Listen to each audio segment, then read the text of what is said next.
Hey, Real Nerds. There's many ways to enjoy the Real Nerds podcast. You can listen to us on Stitcher, iTunes, and now Spotify and iHeartRadio. You can see what we're up to around town by following us at Real Nerds on Instagram. And if you want to send us your thoughts, you can email us at realnerds@gmail.com or call us at 720-6nerds5. Like us on Facebook at Real Nerds Podcast or tweet us at Real Nerds. And now on with the show. Camera, action! Well, a real nerd knows who shot, and a real nerd can follow the plot, and a real nerd can... Doesn't talk through film. I'm sorry. Take it outside. Well, a real nerd knows who shot, and a real nerd can follow the plot, and a real nerd will give it all they got. Lights, camera, action! Real nerds. Hey, everybody. It's another exciting week of Real Nerds Podcast. Yay! And you know what that means. We see a new movie and we podcast. Clap, you Philistines! I totally opened the show way different than I've ever done it before in 13 years. This is the last episode of this year. It is, man. Everything goes by so fast. We see a new movie. We podcast our experience with the world. This week we saw Aquaman and the Lost Kingdom. Stay tuned where we'll recommend the film or not, play the trailer, and then spoil the movie. We also talk about movie news and what we've been watching throughout the week. But this is Christmas week, Brad. Did you have a good Christmas? Yeah, can't complain. I Instacarted my ass off. And yeah, was it crazy? I bet it's a crazy time to Instacart. Yeah, it's like oddly the stores were full of stuff. So I wasn't like, oh, of course this is out, and had to message disappoint people. But yeah, it's just like a lot of bodies, and I clearly got a sore throat from it, so that was great. Some dude actually stood next to me and just like open mouth coughed near me, and I just took my card and rolled away, and he knew I was pissed. That's gross. Yep. So, but yeah, I got some pajamas. Nice. And I bought myself stuff over Black Friday, so. Nice. I got pajamas too. Laura got me a pair of Jason pajama pants. And Voorhees, yeah. Yeah, and my boy got me, quote unquote, an Avengers t-shirt. So I'm cool. Quote unquote Avengers? No, he quote unquote got. He got, yeah. Yeah, like for the guy. Yeah. Like he picked them out, yeah. Yeah. So that was fun. Yeah. And I told my wife, don't get me too much because I got like 6 Blu-rays in the 2 weeks prior. So like, it's cool. And 2 of them were, the Disney Steel Plus Steel books that were $50 each. So. Yeah. I just, over Black Friday, I got Mario Brothers Wonder and RPG. So. Oh, dude, have you played Wonder yet?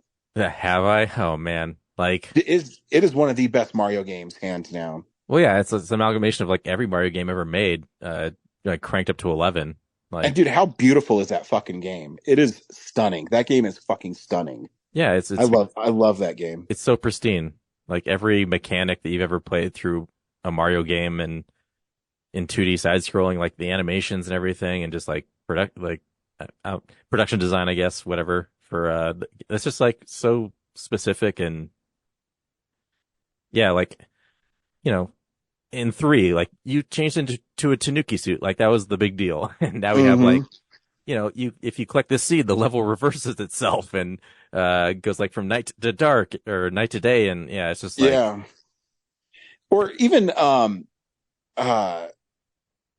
when you turn into the elephant, you're like, is this even going to be fun? And then you're the elephant Mario, and you go, oh, yay, I can spray my water and grow more flowers. And it's like stuff you don't know would work, and it's a fucking brilliant game. It is so good. The mechanics of it are just insane. Like a Mario game. Just so much you can do. I agree. It's a fucking brilliant game. It's one of my favorite of the year.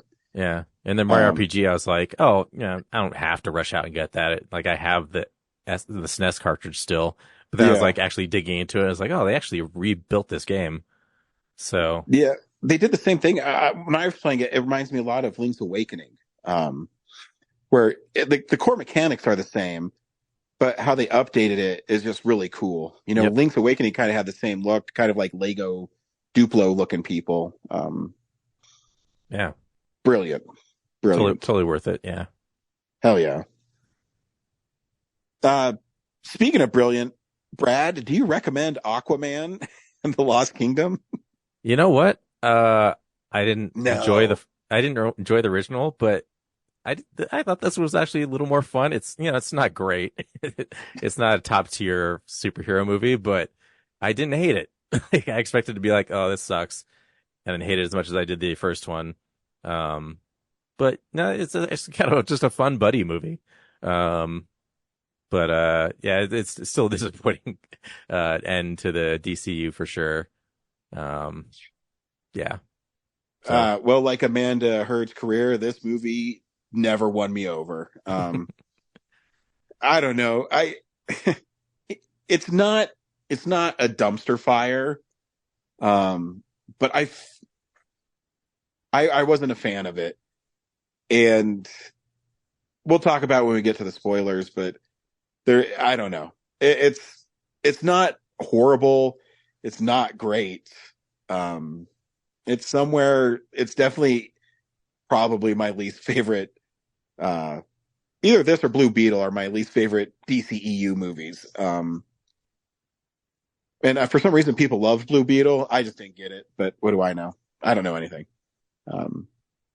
But yeah, here's a trailer for Aquaman and the Lost Kingdom. 4 years ago, I was basically unemployed. A wanderer with no home. But now, I'm a husband and a father. And I wouldn't have it any other way. I don't know how you did it, Pops. My job was a little less stressful than yours.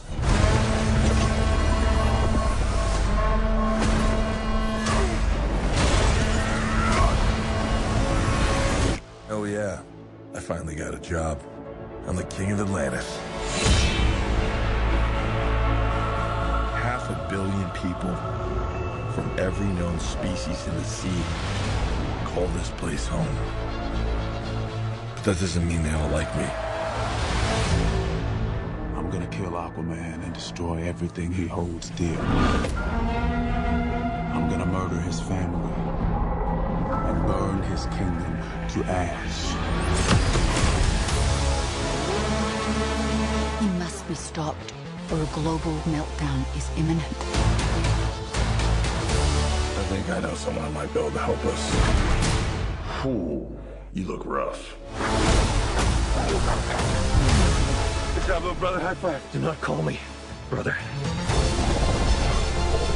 I cannot believe you let this happen. Yeah, well, I hate this job. True king builds bridges, right?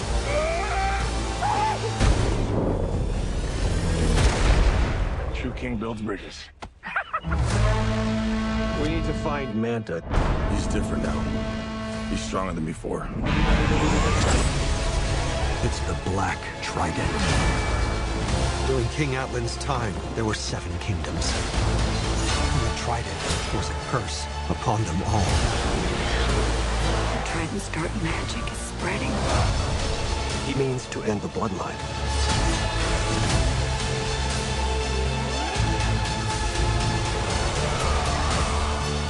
I don't know what lies ahead, but we can't leave our children a world without hope.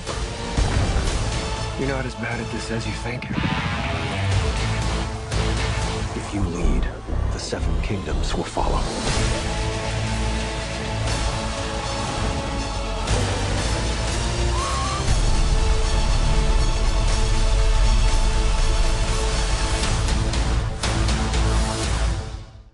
So Aquaman is now a dad, and he's splitting his time between being on land, caring for his son, and ruling Atlantis. But you know what? He ain't got time for ruling Atlantis. That shit is boring, son.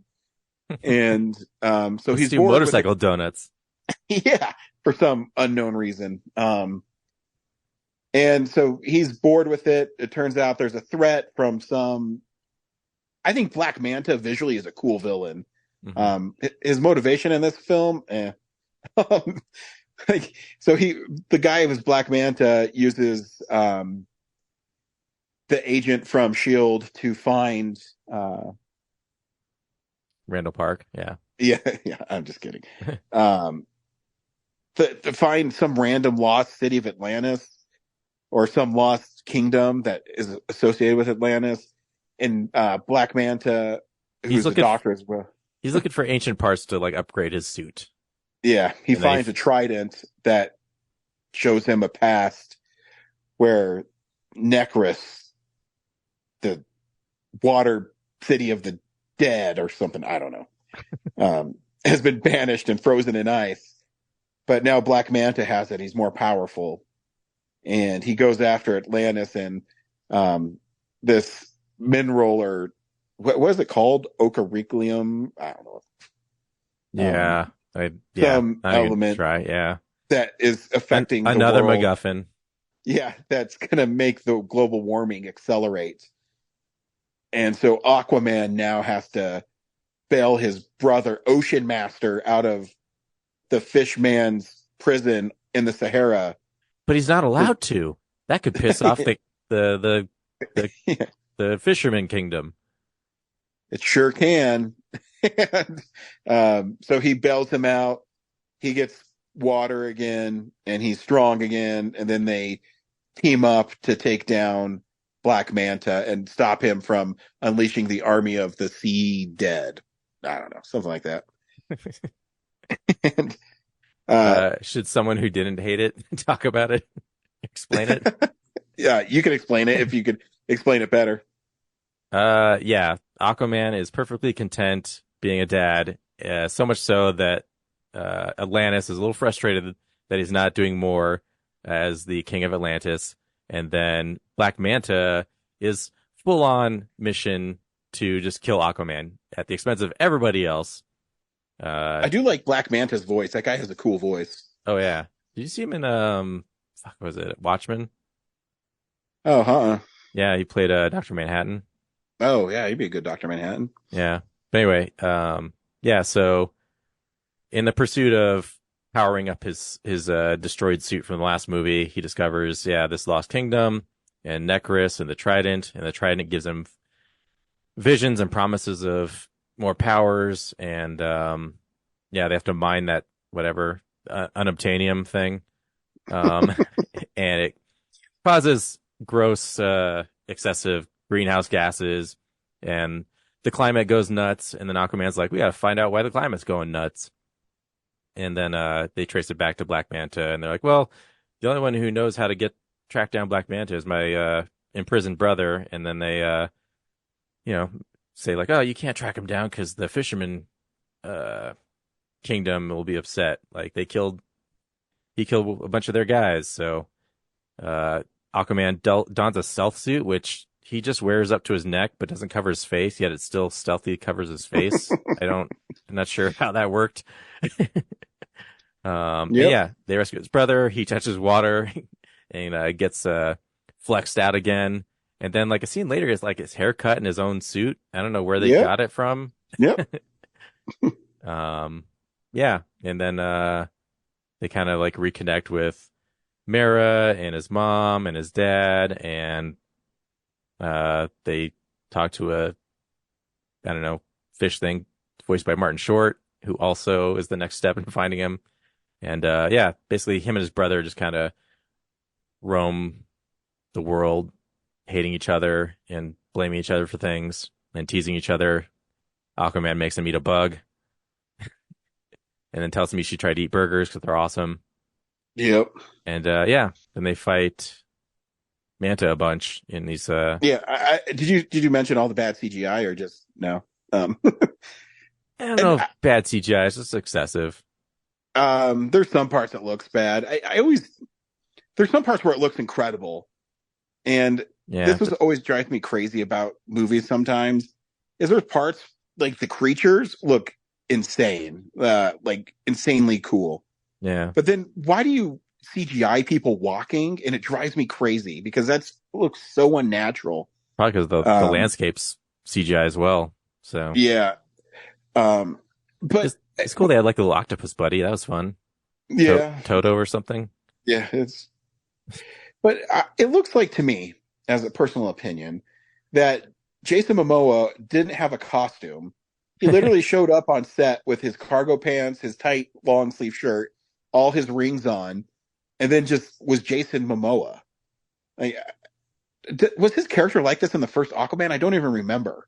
Yeah, I don't think so. I think he was, yeah, definitely played less of himself in that. But I also think like they all knew this was like going nowhere, so I think they just had fun with it.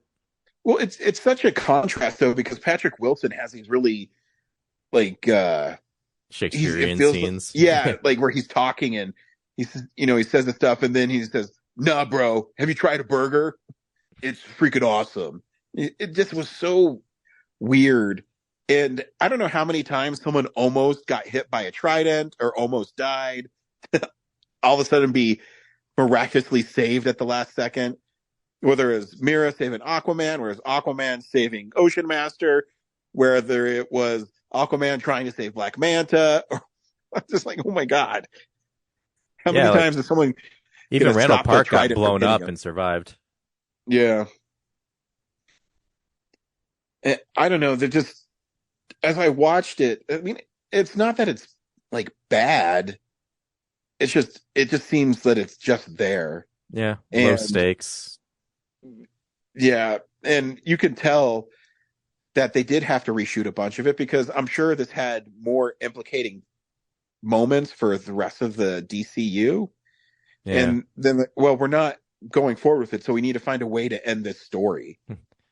It feels like they And pulled a Black Panther and a Iron Man at the end, where it's like, "Hey, we're revealing Wakanda to the world. Also, I'm Aquaman, not Iron Man." You know, yeah, and with press really conference. bad like green screen behind him. Yeah, It's and you go from watching Godzilla minus one, and it looks incredible with a tenth of the budget. yeah, And it's just I don't know, like it's there was parts that I had fun in, but I just couldn't get into it at all. And I like the first Aquaman, and I don't know. And like I said, it just felt like Jason Momoa showed up on set. He's like, "I'm going to talk about hamburgers today," and they probably said, "Oh, okay." And Jason, you're not going to change out of the clothes you came in on? Nope. All right, sounds good. I don't know. It seemed like he was in a movie where he didn't care how it turned out. yeah. Like I said, I don't know if he knew ahead of time like how much time he had left in this universe, but I can see him being like, I wouldn't say he phoned it in, but I think he felt like, yeah, maybe this isn't like we should just have fun with this because Yeah, because it's a bummer because he's the only part of Fast X that I really liked. Like yeah, he was so out there and so crazy. And then because his Aquaman in Justice League and Batman, Superman, and um or just Justice League, I can't remember which ones he's in. And in the first Aquaman, he was more like brooding and you felt like he was powerful. In this one, he just felt like a goofball. yeah. And Well, I think I don't know. Zack Snyder like teed him up, but I think once Zack Snyder exited, it was kind of like, well, what future do I have here? Yeah, and I mean I also because I like I said I like the Black Manta character design because the scene where he shows up at uh Aquaman's dad's house was classic James Wan where it's the camera slowly panning and all of a sudden his reveal is really cool. Um but then it cuts really fast and the whole house is like destroyed and on fire and I don't know. Yeah, yeah. It's something. But I also it think seems too, like maybe this is a movie that's heavily edited. Maybe yeah. when the dailies come back and they say like, oh, we're not going to do it this way, we're going to change this. It probably just like maybe change the spirit to where he's like, I Yeah. don't have to play this full. And Amber Heard was in it more than I thought she was going to be. I know, right? Yeah, because I remember in the trial she said she was pretty much cut from it. And as I'm watching, I said, "Man, she keeps on popping up." And then she was in the climax, and even got like in fights. Yeah, So yeah. I don't know, or kind of maybe starts out just doing mom stuff, and then yeah, Yeah, she gets to be like actually save people at the end. So Yep. again, I'm sure like after the Flash, they're just like, who cares? Just finish this and get it done. Yeah, but the Flash was so fun. I didn't have as much fun watching this. Well, I think But yeah, I like the first one just because a lot of stuff just seems so arbitrary without any like explanation, and I think that's kind of rolled over into this. mm, But yeah, whatever. Like I said, it just it'd be interesting to talk to someone who's like an actual Aquaman fan to yeah, see like do you know any? no, I know one, but I don't think we'd get her on here. But yeah, it's It would be interesting to know. I mean, I it's don't like know. one of the least, one of the least superheroes I know the least about. So, Yep. so I'm looking at this as just like an outsider. I'm just like, yeah, it's just it feels like one of those '90s superhero movies that doesn't stick to the source material and it's got better effects. Yeah. I mean, sure. Like It's like a Judge Dredd. It's just like, hey, yep, they adapted it.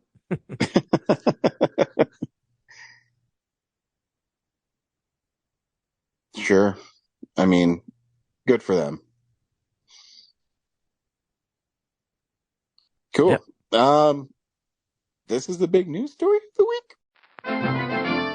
It's real news.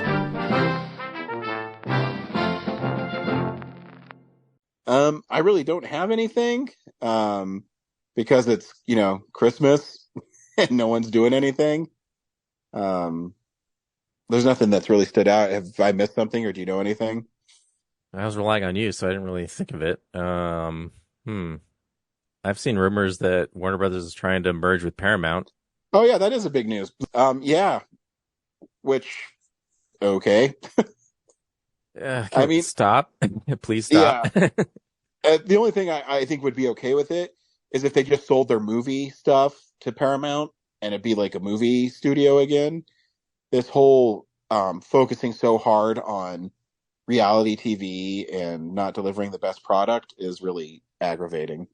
And just like having so much, like we talked last week about monopolies and having so much under like a single corporation. It's just like it's not good for us.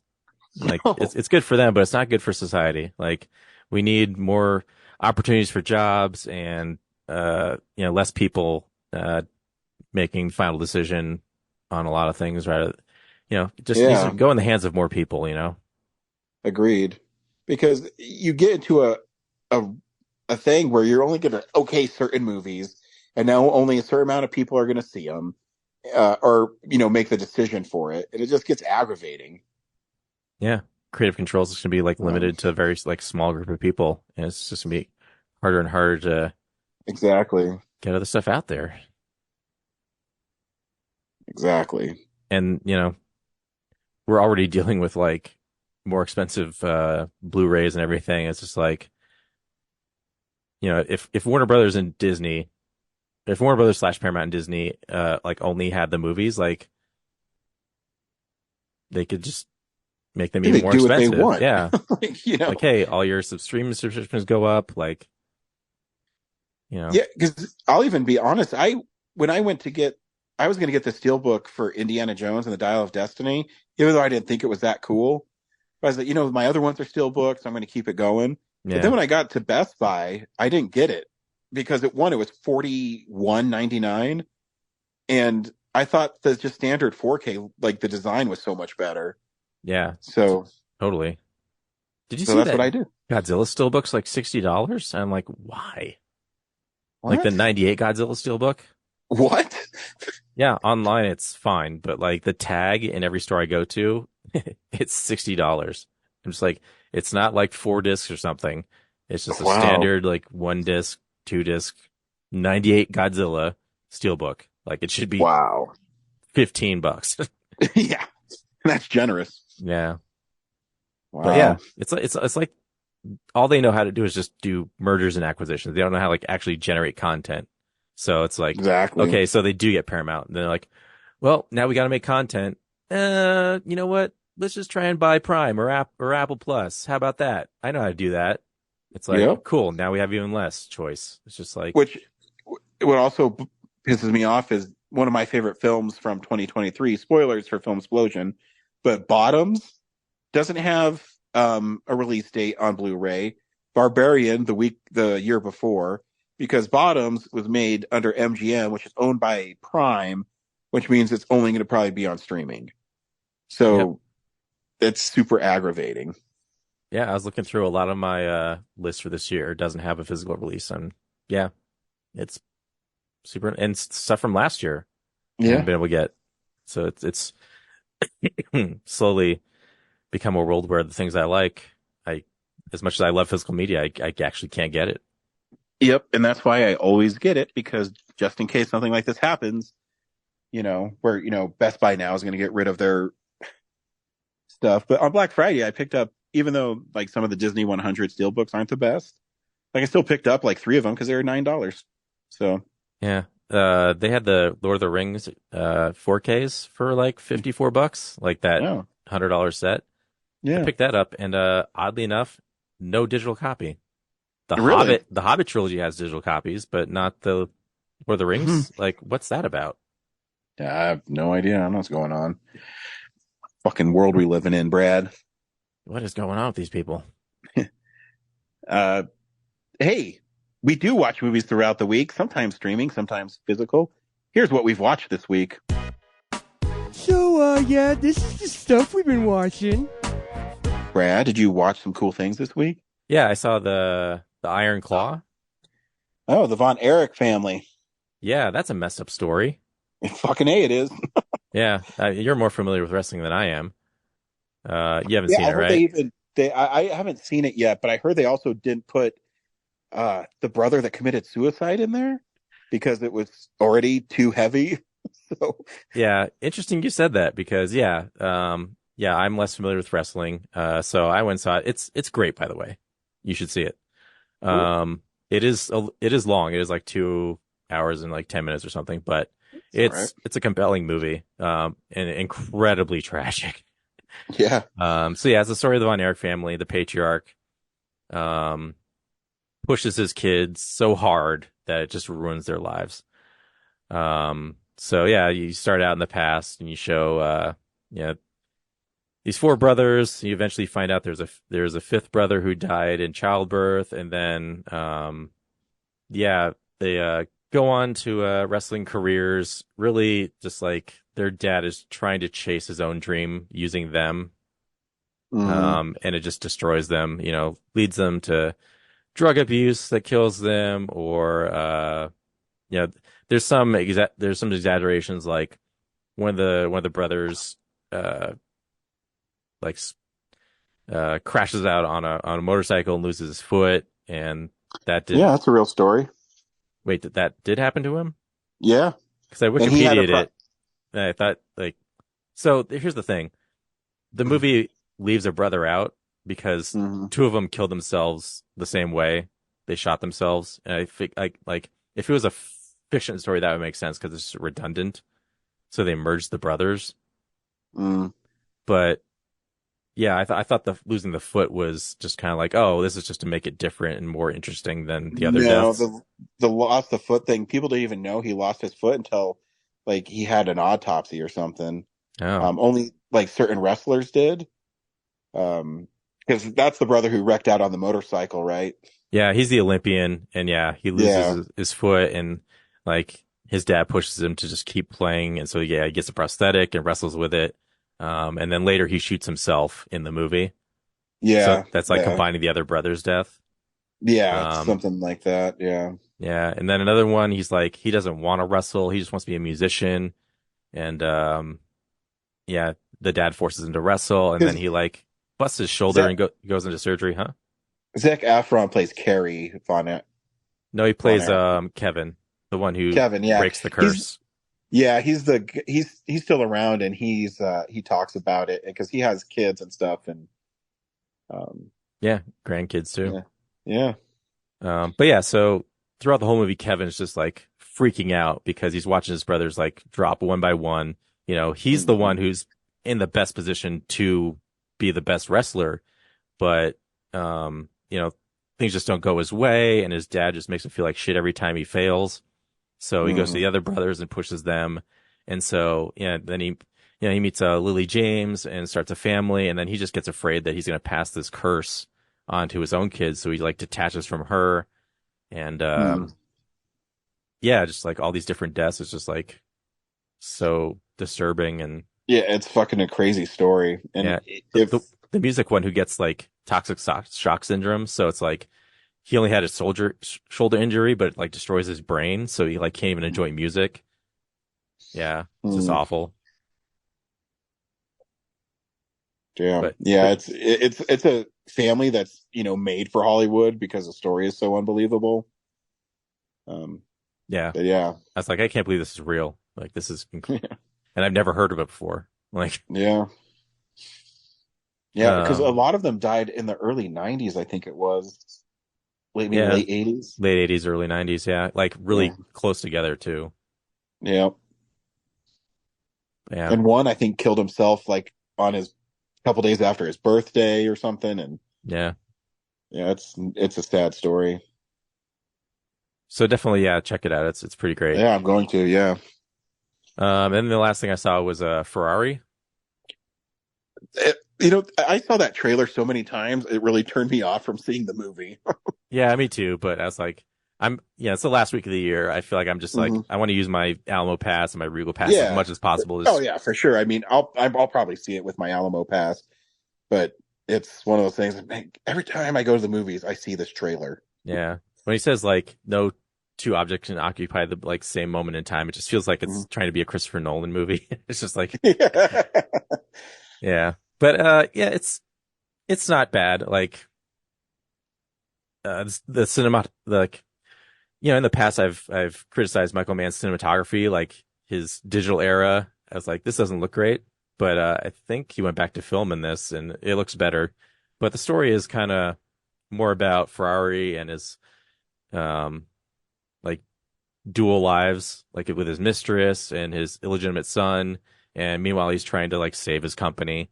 There's a lot of criticism about like accents, which I don't really pay a ton of attention to, so it didn't bother me. Yeah. But I get it. It's like, they probably could have just cast Italians in this movie. Been a little more authentic. But yeah, sometimes it does come across as a little like, it's a me, a Mario. But yeah, I probably the only standout part of the movie. Like the performances are great. Like Adam Driver just seems dialed in for the whole thing. Like I forget that he's Adam Driver, and like, oh, that's a character. But the shocking thing is like there's this brutal crash at the end of the movie that is really graphic. So like that's the thing that'll stick with me from that movie. Yeah. But yeah, it's another 2 hour plus affair of just like a lot of people. Will not die. Yep. A lot of people in rooms just talking, and then trying to be either inspiring or conspiring to. It's like a little bit before Ford v Ferrari, because they're setting up the deal with Fiat and like putting misinformation out there to like lure Henry Ford in. And then it even opens kind of like Ford v Ferrari, where there's like a flashback to him in black and white racing. So it's interesting. It's like, oh, kind of stole a little bit from like the structure of the other movie. So, but yeah, I definitely just watched Ford v Ferrari again. This one's actually more Ford v Maserati, or Ferrari versus Maserati. That's his rival in this movie. Off the tongue as well. Doesn't, even I tripped it up. So, that's all the new stuff that I watched. So, I only watched one new thing, and last week I teased that I took my kid to see Poor Things. I did not. I this time I let him pick the movie, and I said, "You want to see Aquaman?" And he says, "No, Daddy, I want to go see that new migration movie." Fuck. I saw here's Migration. some money, son. See you later. Yeah. Which is the new animated film from Illumination. And whatever. There's a short before it with the bad guy from Despicable Me, whatever, that I don't even remember. He's on the moon and he's trying to get off the moon. The migration is about a family of ducks that are happy. Well, the dad is happy with them being in the pond and they don't migrate, but then a group of wood ducks come and the son is smitten with one of the females. So he wants to go migrate south with them to the Bahamas. And the dad, played by Kumail Nanjiani, I can't even pronounce his last name. Nanjiani. Thank you. Nanjiani is like really overprotective. The mom is played by Elizabeth Banks, and she says, "Oh no, let's go." And then they eventually go. The best part of it is Danny DeVito plays their Uncle Dan. Just hearing Danny DeVito as a cranky old duck is fun. The rest of the movie is pretty stupid, and it's basically a travel movie with ducks as they migrate, and it's one of those films where the story isn't that deep, so each scene or moment feels disjointed, because it's like, oh, we need to have a scene where they're getting attacked by a chef who wants to make duck l'orange, and Aquafina plays a pigeon named Chump, and so every time Mac, the other duck, says, "Okay, listen here, Chump," and she says, "What did you say?" And it's just stupid and not very funny. My kid loved it though. It's very well animated. The voice work is well done. It's another one of those forgetful CGI animated films. By the numbers, string of gag animated movies. Yeah. And a lot of those movies too, if they're not Pixar, I don't know what it is about at the end. They all have to do some pop song and dance. Brand synergy, bro. Yeah. I don't know why they do that in all those movies, whether it's a DreamWorks one or now all these Illumination ones. I don't know why they do it. You got to sell song downloads, man. Don't you understand how this business works? I guess I don't. Sell the tickets, then you sell the song downloads, then you sell the Blu-ray, then you sell the digital version of it. Yeah. True. You design a popcorn bucket to sell at concessions with the birds on it. You realize as you watch it that, I love Disney and Pixar, and I am not the target audience of these kind of movies. Whether it's The Secret Life of Pets, which I think is garbage too, but that movie made $1 billion.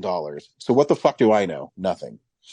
But I don't know. I just never get into it. And like I said, it's nothing. I think the performers are really good in it. The animation is good.